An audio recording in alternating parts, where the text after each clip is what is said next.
Welcome to Study Isaiah, the podcast where we examine the language, historical context, and meaning of the book of Isaiah with Dr. Paul Wegner. Because this is the first episode, it's time to get to know the voices you'll be hearing. I'm Tyler Sanders, Director of Communications at Gateway Seminary, and Dr. Wegner is sitting across from me.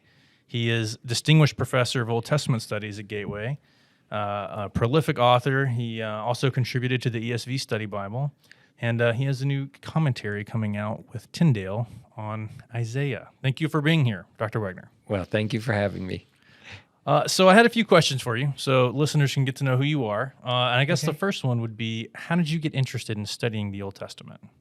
This is funny, but when I was in seminary, I felt like I thought more like an Old Testament professor than a New Testament professor, because at that point it seemed like New Testament was really into philosophy and stuff like that, and I just didn't think that way. I felt like I understood the Old Testament much more realistically and that way. So that's why I enjoyed it, and I did well in Hebrew, so that kind of helped both of those areas. So there's a language part of it. Yeah. Too. You were into Hebrew. Yeah. Okay. That's fair. That's fair.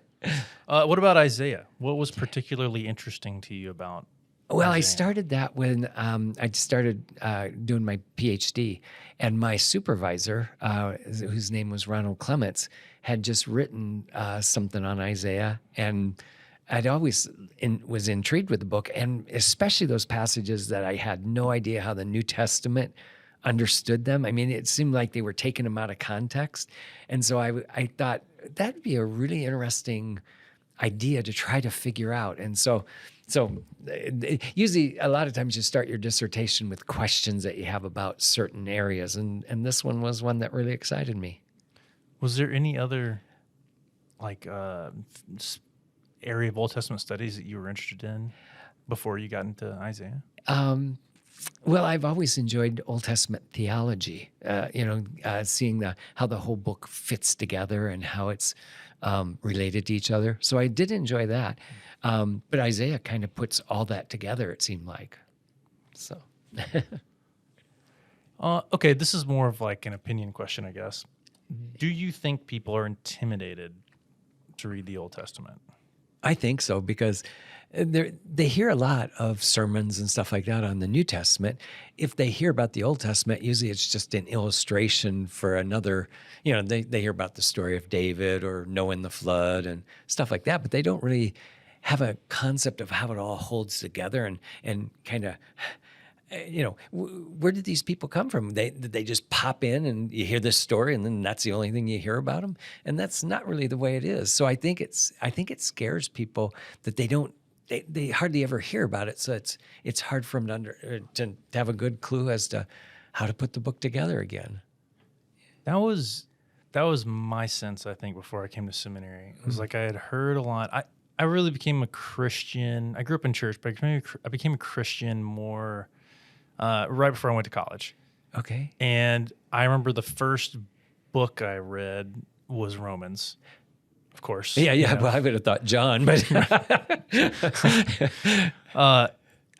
but yeah, I think especially my first year, it was pretty obvious. Like you hear a lot of New Testament, you're just like, that's where a lot of people preach. There's a lot of Bible studies, especially like college level stuff. There's a lot into that. Yeah. You're going to spend a lot of time there. And I think when I was looking into seminary, it was kind of like, I don't know. I don't think I know very much about this. I could kind of get some of the smaller. Jonah was my favorite book. Okay. And I started to read that when I was like a little kid. I just was really, there's a lot of reasons why that makes sense, I think. But that was captivated me. But, there was things like we really just read like the first few chapters of Genesis. Sure. And it's like, Yeah. like we would go like from there to like Psalms. You'd skip so much stuff. So it seemed like there was a lot that was being missed. It was kind of hard to. Yeah. It seemed like there was got to be more to it. But then like I would read and it would just be like, I don't think I understand this, or like what's going on historically. Maybe that's another part too. Like we didn't really go over that very much in high school. Like Sure. That kind of, at least in a deep level that I recall. The history of that whole area of the world. So yeah, I think that's kind of what got me originally interested in it. And I actually was the same. When I started to study, same as you, when I started to study Greek and Hebrew, Greek was kind of like, oh my gosh, this is so like, not that Hebrew is uncomplicated, but I was like, I kind of got it a little bit Yeah. easier, and especially before I guess I should disclose now. I was one of Dr. Wegner's students. I took a class in a Hebrew exegesis class on Daniel. We translated the whole book. Yeah. There were only 3 of us in the class, 3, or I guess 4, including you. There were 3 students, and it was a challenging class in all the right ways. It was tough, but it was a good class. But it was one that helped me, put a lot together about how I understood the Old Testament. Good. And if you recall, in that Hebrew exegesis class, because the other 2 students had you for the intros, they were very familiar with your system. I was not, and I needed a lot of extra help. And so for an hour before class every week, we'd go to the classroom and like work out, we'd work on vowel pointings, all this kind of stuff. We'd work through those things. Oh. And I hope the podcast is a little bit similar to that. This is kind of like the outside of class study of Isaiah, where we can ask questions, and it's okay if you don't know, like if I don't know what I'm saying or whatever, if we're not sure what that's fine. We're going to be getting into it in a little bit more informal kind of way. Okay. But if we need to spend more time on a certain topic or whatever, that's good. That's fine, I think. So having said that, let's get to our first segment. Okay. And we'll repeat this week to week or day to day, however listeners choose to enjoy the podcast. The Hebrew word of the day. Okay. What is the Hebrew word of the day? Well, I don't know if you can see my PowerPoint here, but I think the main idea of Isaiah is, will the people ever obey? And so my Hebrew word of the day is, I was going to do the word obey, but there really is no Hebrew word for obey. But you put together the word shema, to listen or hear, and so it's like almost literally to hear in. And it's probably better to translate to listen to or something like that. But that's the Hebrew word for obey. So you put those 2 together, and it's like to hear into something or to listen into something. And I guess the understanding is that if you actually are really listening to God, you really are going to obey him, because it's a natural flow out of that if you're really listening. So I think that's where the word and the concept must come from. I like that. That's great. Well, let's dig into that a little bit then. Okay. So if our word of the day really means to hear into, to listen, who are they going to be listening to? Well, hopefully it was God, but all the way through Isaiah, you're going to have a lot of other voices, and a lot of times the kings are listening to other kings or calling on Assyria or Egypt for help, when they should be calling on God for help. And so I think that's kind of the key of the book, is they've got to get back to actually listening to what God has to say.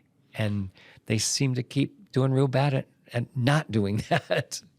But the good news is, at the end, they will. And so the good news is by the end of the book, there's a wonderful future for Zion, because God has actually got people that actually believe in him and actually are obeying him and are faithful to him. Well, why don't you tell us a little bit about the person, Isaiah? Okay. He was, we don't know a lot about him, but he's an 8th century prophet, which means he's living in the 700s, which also means he was married, because we know in chapter 8, he's got a wife and he's got kids. So, and his kids, actually his wife and his kids are actually part of his ministry, because she's called a prophetess. And as far as I can tell in chapter 8, what that means is she's having a child, and that child is going to have a message. That birth of the child is a message to the nation. So she's called the prophetess like that. And then in chapter 8 also, it's talking about their kids being signs and wonders for the nation of Israel, meaning that their names, I think, one is Maharshal al-Hashbaz, Wouldn't you hate to name your kids something like that? But it means hasten as the booty or speedy as the prey, meaning destruction was coming very quickly.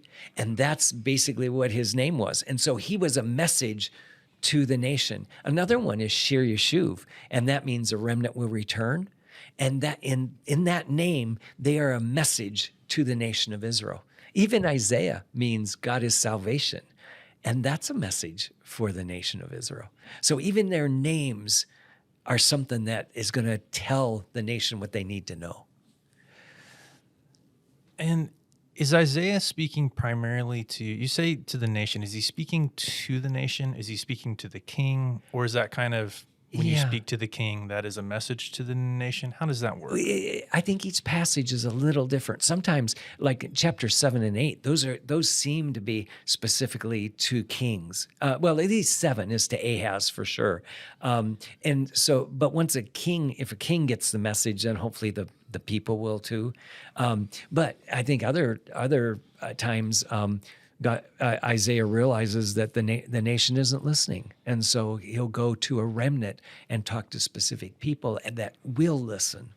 So I think each different places, it might be different messages and to different people. Okay. Oh, and one thing I didn't tell you is that Isaiah is, we think he was a scribe. Chronicles tells us that he was the one that wrote the oracles of Uzziah.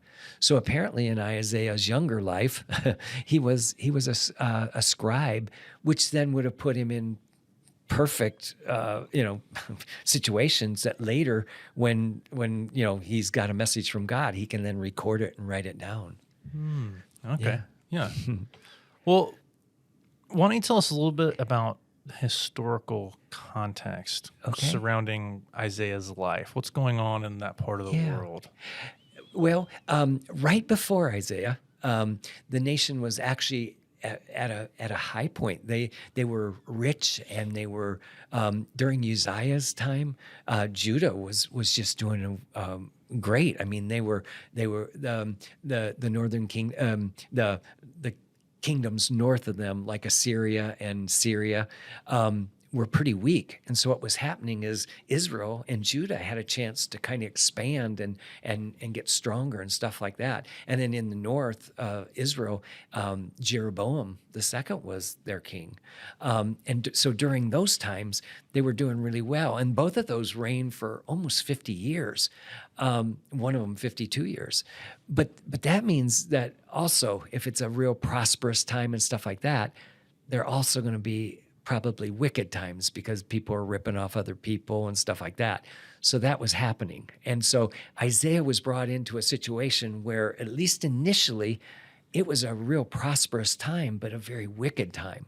But by the end of his ministry, Syria had come down with the northern kingdom and pretty much tried to destroy Judah to get them on their side. And so Ahaz calls on Assyria, the strong, the real strong nation, for help. And sure enough, that Assyria came across and wiped out the northern kingdom and Syria, both of them pretty much.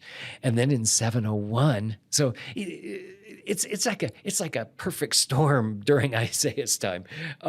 He's got, like, Assyria was really a powerful nation, and Ahaz had almost gotten the southern kingdom into all this trouble by calling on Assyria for help. From then on, they're going to be subservient to them. So Ahaz did a real silly thing that actually put him under Assyria from then on, at least for a good 100 years.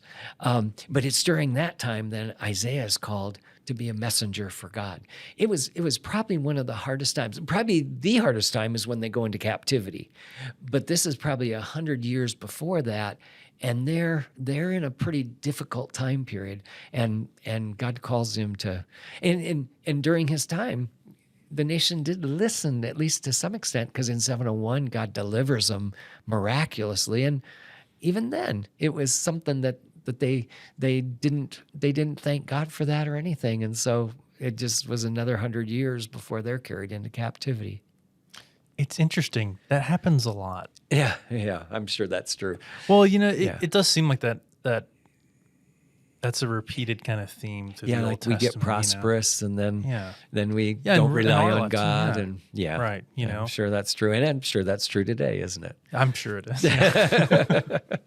is. Before we get too deep, to start, maybe address what some of the major topics of discussion are in Isaiah studies. I think, Yeah. these are things that may get referenced in commentaries or in notes in a study Bible or whatever, how people may come across, however people come across it. Maybe it'd be helpful for us to talk about major discussion points. So, Okay. of course, I think a big one, and you can tell me if this is true or false, authorship is a big question with Isaiah, right? Oh yeah, and we can do a whole podcast on that. Okay. Yeah. Well, let's do a whole episode. We'll do a whole episode on authorship. Okay.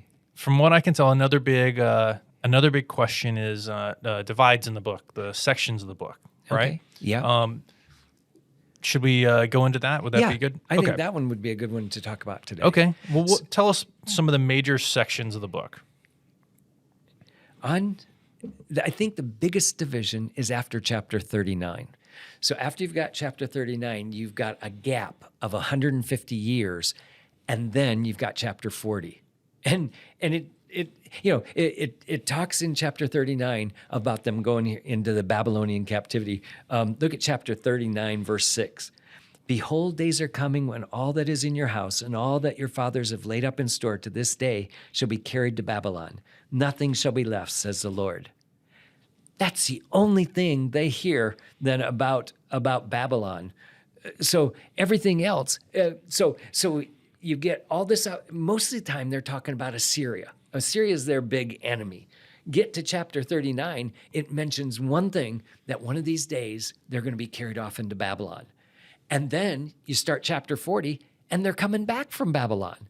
So that's why the authorship issue is a real problem. It jumps 150 years, and a lot of people argue you just can't have something like that in a book. Usually prophecy is trying to help a nation understand what God wants them to know. Well, that is true, but I think also what God wants them to know is what's going to happen if they don't obey. And that's kind of what's happening here. So God's actually letting Hezekiah know that because he did a stupid thing by showing the Babylonians all the riches in his house, what's going to happen is one of these days, they're going to be carried off into Babylon. And then chapter 40 comes, and they're coming back. So that's kind of the biggest division in the book. But there's other things. Isaiah has a really interesting structure in that chapter 1, there's an introduction. It says this: the vision of Isaiah, the son of Amos, concerning Judah and Jerusalem, which he saw during the reigns of Uzziah, Jotham, Ahaz, Hezekiah, kings of Judah. That's a normal introduction to a book. Most prophetic books, or prophets have that kind of an introduction. But then in chapter 2:1, you've got another one. It says, the word which Isaiah, the son of Amos, saw concerning Judah and Jerusalem. It's got almost the same things, except this time it doesn't tell the kings that are there. Right. Then in chapter 13, you've got another break and another introduction. Look what it says: the oracle concerning Babylon, which Isaiah, the son of Amos, saw. So you've got 3 introductions to the book, and I actually think they're matched by 3 refrains in the last part of the book. So in chapter 48, the last verse, it actually says this: there's no peace for the wicked, says the Lord. And then in 57, the very last verse says, there's no peace, says my God, for the wicked. Almost the exact same refrain. And then at the end, there's like a climax. Look at chapter 66. The very last verse says, and they will go forth and look on the corpses of the men who have transgressed against me. For their worm will not die, and their fire shall not be quenched, and they will be an abhorrence to all mankind. That's like, there's no peace for the wicked to the nth degree. So those are the kind of the structure of the book. So you've got 3 introductions that are matched by 3 refrains. And I actually think that's a really interesting structure to keep the book held together. This is one of my strongest arguments that Isaiah wrote the book, because you've got 3 introductions, 3 refrains, it'd be really hard for somebody who's building this in little bits and pieces, because that's kind of the most common view right today, is that Isaiah, it grew. Second Isaiah kind of built upon first Isaiah, and the book grew. But how is he going to do that when he's got this same structure in there that's matching each other? 3 introductions matching 3 refrains. Either one author has to put that together at the same time, or I guess the other possibility is somebody at the very end could look at that and say, oh, I can make a nice structure here. So I guess that is a possibility, but it seems more unlikely to me. So it seems like that structure suggests that there's a unity to the book. So these kind of the 3 intros and the 3 refrains, that really is a unifying feature, because that's also, from what I can tell, right? Those are in the first section and the second section. Yes. Right? Like, so they would have been separated if people thought it was like, yeah, first and second Isaiah would be the 39, 1 through 39, and 40 through 66. Is that what first and second Isaiah? Uh-huh. Okay. So, and what's funny is that even people today that argue for second and third Isaiah, they don't see those refrains as an important part of the structure. And that kind of surprises me, because that was one of the first things I saw, is that these things are matching each other. So that, and then there's a lot of themes from between chapter 1 and chapters 55 or 65 and 66 that actually you've got them in the first chapter and you've got them in the last chapter, and it seem like they're intentional.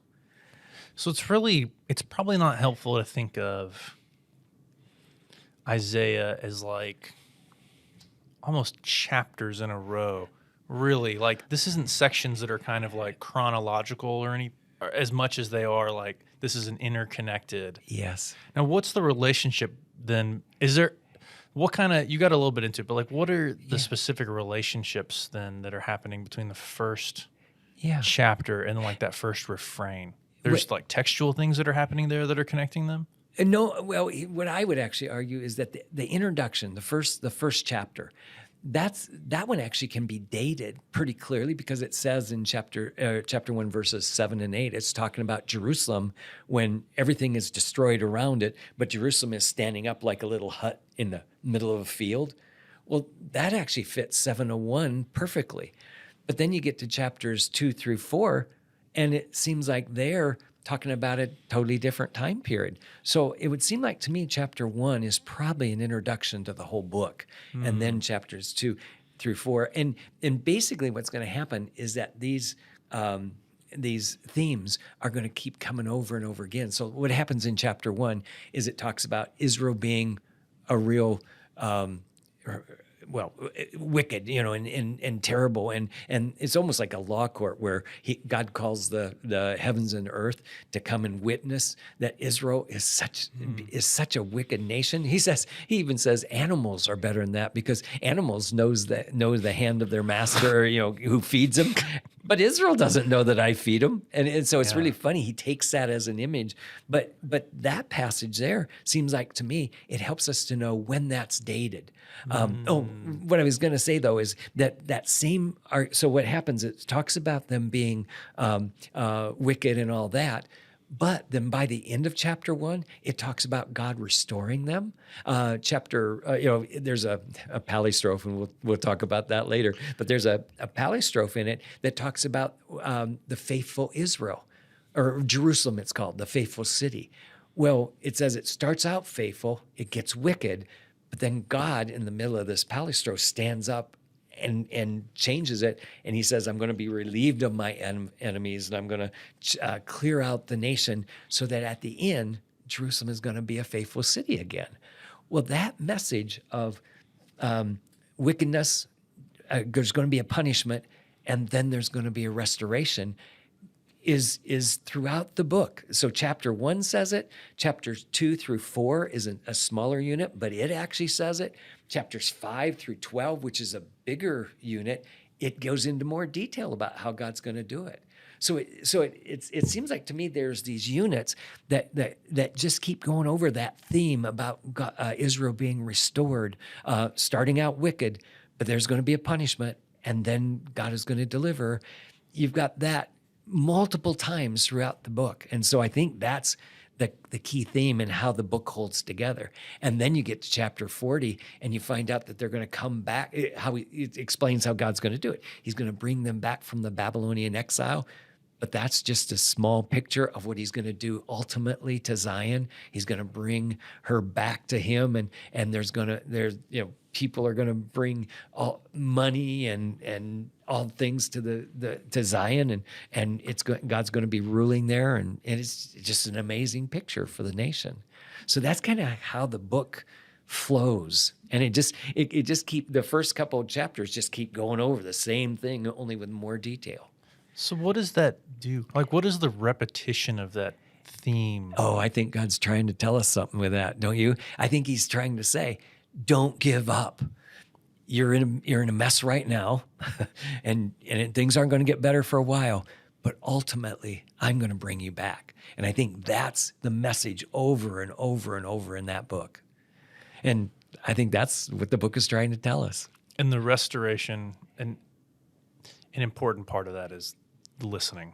Yes. Right. It's the that's how that fits in. That's how that's going to kind of come in. Yeah. Yeah. Okay. Yeah.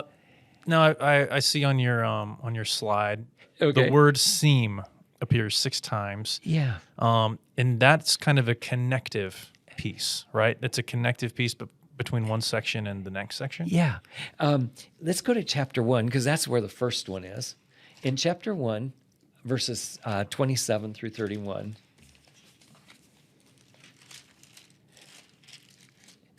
First of all, let me tell you where I got this idea. Yeah.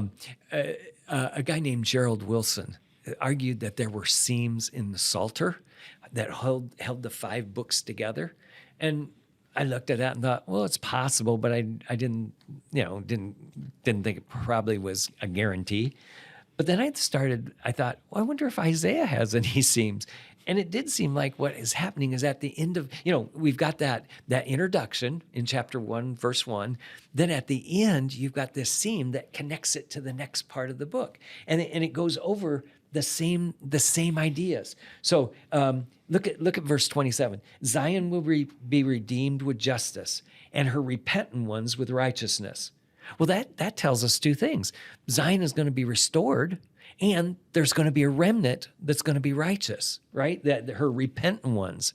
And then the third theme that's pretty clear throughout the book is that the wicked are going to be punished. So look at verse 28.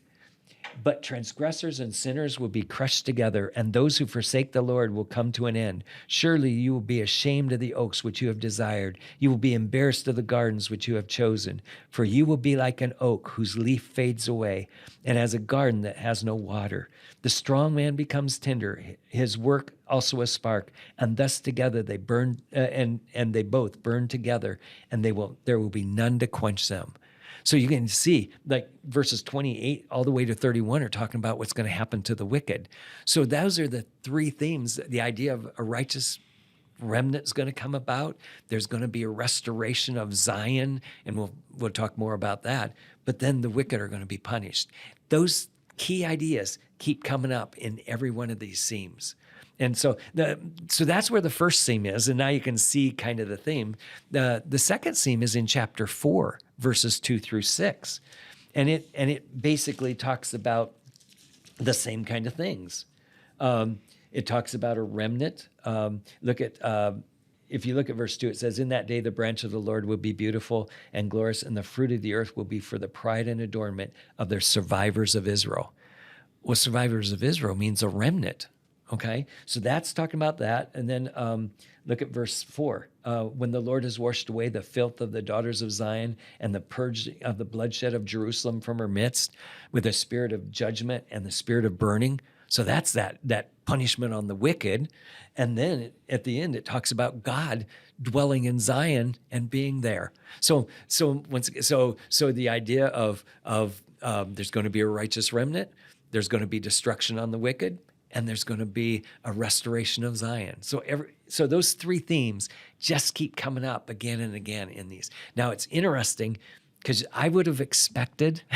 Now here's the biggest flaw in my view, and I'm at least going to let you know about it. I would have expected the seam to be in chapter 12, right before the third introduction, right? Because in the third, remember that third introduction opens up another section. So I would have thought it would have been there. The problem is there's what I call a palistrophe from chapters 5 through chapter 12. Chapter 5 starts off with a song of the wicked vineyard. It ends with a praise to God for restoring the nation. So you've got there a structure that's so clear. I don't think Isaiah wanted to break that structure. So what he did, in my mind, is he takes a linking word. And the linking word is found in chapter 3, verse 14. It says, the Lord enters into judgment with the elders and the princes of the people. It is you who have devoured my vineyard. The only other place that phrase, devoured my vineyard, is in chapter 5, in the middle of that song. So I think what he did is he had that 2 through 4, and there's a pretty good structure there. He's got the seam there, but he didn't want to interrupt and to break it and put chapters 5 through 12 there. So what he did is he put a linking word talking about it's you who have devoured my vineyard, and he links it to chapter 5, verse 5. So let me tell you what I'm going to do to my vineyard. I will destroy its hedge, and it will be consumed. That's the same word for devoured earlier. And so I think the linking word, it's the Hebrew word ba'ar, and it catches that. And so you're supposed to realize this is where this palistrophe fits into. And so that's my problem with the seam not quite fitting where it's supposed to. But I think it's because Isaiah had a bigger structure that he didn't want to destroy, to put the seam at the end of there, at the end of chapter 12. Right. And so it's the one that's a lot more complicated, but the other one's pretty. My next seam is in chapters 36 through 39. It's a big seam, but I actually think the last seam is a big one too, from chapters 65 to 66. But it goes over the same themes. Zion is going to be restored. The wicked are going to be punished, and a remnant is going to be delivered. The interesting thing about the last one is that remnant is going to come from more than just Israel. It's going to come from the nations. Oh. And you find that as it builds towards the end. Yeah, that's an interesting development. I think so, because that means that it opens up God's remnant to us even in the New Testament. So it's going to be Gentiles even brought in and other nations brought in. So is that something else that's happening in the repetition of these themes? There's development. Yes. I mean, of course, when we get more detail, that's obviously going to happen. Yeah. But the idea develops as well. Yeah, and every time it goes through another iteration, I'd call it, I guess, it's going to be developed further and further, and you're going to learn more about it. And sometimes you're going to get new elements added to it. Yeah. But it still keeps those same 3 ideas. Yeah. So I think it's really helpful to understand that big picture of how the book holds together, and that these seams are in there. And I've also got seams in chapter 48 and in 57 too, right and before them. They've got them. They're somewhat of a summary, I suppose, too. Right? Yeah. Is that kind of the idea? It's like, yes. That's how, or is that how? Maybe that's just a function of how people will recognize it. It's tight enough that it's like, oh, yeah. Here's connective tissue. Yep. So it's gonna summarize the idea, but then it also sets the groundwork for the next thing coming. So it'll actually introduce it. Sometimes it's a word that's found in the next section, but it seems like it's now setting it up for this next time. It's explained even more. So. Okay. Wow. That's very fascinating. Yeah, well, I think it is. It's helped me understand the book, and I think big picture makes a lot of sense then. You know, I had told you earlier that there's some elements or themes that actually are in chapter 1 and then in either chapters 65 or 66. One is Israel's rebellious. That's there. It's in both of them. They despise the Holy One of Israel. It's in chapter 1 and chapter 65. They worship on high places. In chapter 1, chapter 65. The wicked will be punished. Jerusalem will be redeemed. How to become acceptable to God. That's not actually something you'd expect to be in both of them, but it is. Description of incorrect worship is in both of them. And then that's contrasted to true worship. And then judgment is coming. It's in chapter 1. It's in chapter 66. Israel will be honored. That was in chapter 1, and it'd be in 66. And a remnant will be spared. So it's really interesting. I've got here that explains that in chapter 66, verses 20 and 21, talk about that remnant coming from all nations. And so it says, and they will bring all your firstborn from all the nations as a grain offering to the Lord. And I will also take some of them for priests and for Levites, says the Lord. So here you've got priests and Levites could only be Israelites and only certain tribe in Israel. Now you've got them coming from all the nations. And so it's really interesting. Now he's going to open up his people to the Gentiles and even other nations. So I think that's interesting how he's done that. Yeah. So really, is it helpful to think of the sections of Israel, these kind of subsections? Is it concentric? Is that kind of the way to think about it? The first section and the last section have a special relationship, and then is it that? It's not. No, and I think you've got the first chapter and the last two chapters, making sure that you know it's a unity. So it's got the same kind of themes in both of those. But then in between, remember I told you they've got that. Talking about that idea of Israel's wicked, they're going to go through punishment, and then they're going to be restored by God. Those are more the circles that keep going through. Oh, I see. And so you've got those talked about in more detail each time. Yeah. When you get to the last part, it's actually talking more about them coming back from already being punished. Because at least it starts off them being in the Babylonian captivity and that God's going to restore them and all that. So there's emphasized a lot more. They've already been through the punishment. Now God's going to restore them. Right. Yeah. So it's pretty complicated how these things are interrelated. I think so. That leans in towards it being like a singular kind of vision in a way, right? Yeah, I think so, because they're keep being related. Yeah. What are some other things we can look forward to? Okay. What are some other? We were actually in the middle of important questions. This was a great thing to get into. Yeah. But I had a few other things that I thought may be important that we'll eventually cover. Okay. And you can tell me if I'm wrong. It seems like one big question is how Isaiah. You actually mentioned this already, so I'm assuming it's true. How Isaiah is used in the New Testament.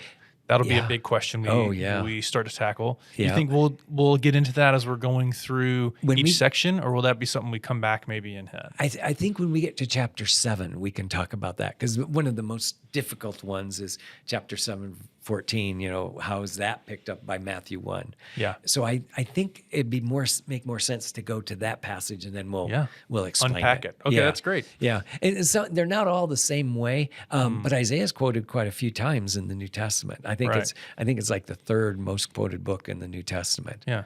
So it's funny though; each one is handled a little differently. It seems like the New Testament handles Isaiah differently, or these passages that they're quoting. So we'll try to do it as we go through them and try to see if I can explain how each one of them is doing it. That's good. Another question I thought we might get into that. This could be several episodes. Maybe we need to bring in special guests for these episodes. Oh, there we go. And duke it out kind of about the nature of prophecy in the Old Testament. I mean, certainly we'll get into that in Isaiah, but that could be a cool one to kind of explode and kind of look into other maybe how prophecy in Isaiah even compares to other prophetic messages in the Old Testament. Yeah. Isaiah has one thing that's kind of interesting that actually I think I don't think it's unique, but it's actually really helpful for us to make sure that everyone knew that Isaiah really was a man of God and that he was speaking for God. In chapter 7 and chapter 8, you've got what are called short-term prophecies. So they're going to be fulfilled in at the most 2-3 years, something like that. And if you could trust Isaiah for that, he was actually saying what God told him to say for a short-term prophecy, then you could trust him for the long term. So I actually think that was intentional in the book of Isaiah, where it's going to have some short-term prophecies and then some long-term ones. So if you can trust him for the short-term ones, you can actually then trust him for the long ones. And I think I had not seen it in any book before I studied Isaiah. And so when I saw that, I thought, well, that's helpful, because if they had any questions that Isaiah was really talking for God, this would solve that. They now know if they could trust him for these short term, Right. they could actually trust him for the long term ones too. Yeah. Yeah. So I thought that's interesting. Yeah. Prophecy is a kind of a complicated thing, because sometimes you never know how it's going to be worked out. And so some of these passages, like when we get into Isaiah 7:14, it's, the New Testament picks it up, but you're going, how did he get that out of it? And there's other passages similar to that. So the question then becomes, what is the New Testament author doing, and how is he understanding that Old Testament prophecy? But I think that'd be best when we get to them to try to explain those. Yeah. Okay. Well, do you have any other off the top of your head? Any other important topics in Isaiah that maybe we can get into? Or? Some of the themes are going to probably be really important. Like you're going to see the title "Holy One of Israel" 25 times. I think it's 13 or 12 times in the first part and 13 times in the second part. So that title is something that really is crucial. And in chapter 6, Isaiah sees God sitting on the throne, and he's got angels around him calling, "Holy, holy, holy." Well, that seems to have had effect on Isaiah, and he seems to remember it the rest of his life, because from then on, throughout the book, he talks about God being that Holy One, even at that point, he says how he's a man of unclean lips and all that kind of stuff. Right. And so I think Isaiah gets that he is unholy, and he needs to have something done to him at that point. If you remember, God brings an angel brings a coal on his from the altar and puts it on his lips, and then he can speak for God. So that idea of the holiness of God seems to be scattered throughout the book. Zion being restored is scattered throughout the book and becomes a major theme. God as a warrior becomes a major theme. In one of the chapters in the second part, like 63, I think it is, God actually comes from Edom with his cloak spattered with blood, and said he was destroying his enemies in Edom. And so God being a warrior is another strong image throughout the book. And so there's just seems like those images that are really important. Yeah. There's probably one other thing we should talk about, and is the book of Isaiah, is the text pretty certain? Because some people have, there's some books that people have questioned significantly. But the book of Isaiah has what's called the Isaiah scroll, which is probably the best preserved copy of the book of Isaiah. And there's two of them. There's something called Isaiah Scroll A and Isaiah Scroll B. Isaiah Scroll B isn't quite as well preserved, but we've got, from Qumran, we've got some really interesting confirmation that the book of Isaiah is very accurate. Now, that doesn't mean there's not some questions on some of the passages, some verse here or there. But the big picture is that it's there, and it's a pretty certain text, which is unlike some of the other books that we have. Yeah. So that's good. That would be a cool one to get into. Yeah. We know that at the end, God wins, right? And he's going to restore Zion. So that's got to be that, especially today, that would be a message, I think, that is extremely important. I mean, I was at a church, and then I followed this. So I was at a church where the pastor did Galatians for a whole year. Uh-huh. So, pretty deep dive. And then followed that with a friend of mine in our youth ministry. A few years later, that was our year theme. We would went through in Sunday school Galatians. So, really deep dive. Where's that sermon series on Isaiah? Yeah, 1 year in Isaiah.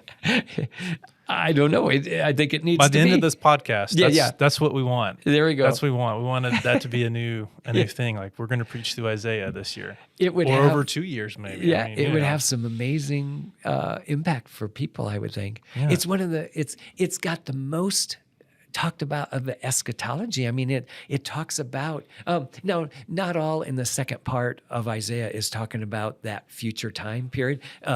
Part of it is them coming back from Babylon. But a good share of that is also talking about what Jesus did so that there could actually be, this suffering servant. You've got that in chapter 52 and 53. And that lays the groundwork for Gentiles coming into the family of God, him restoring Zion and nations flocking to it. So it would be amazing to, I think, have some kind of a preaching series that explains those kind of themes. That sounds good. Yeah. That sounds really good.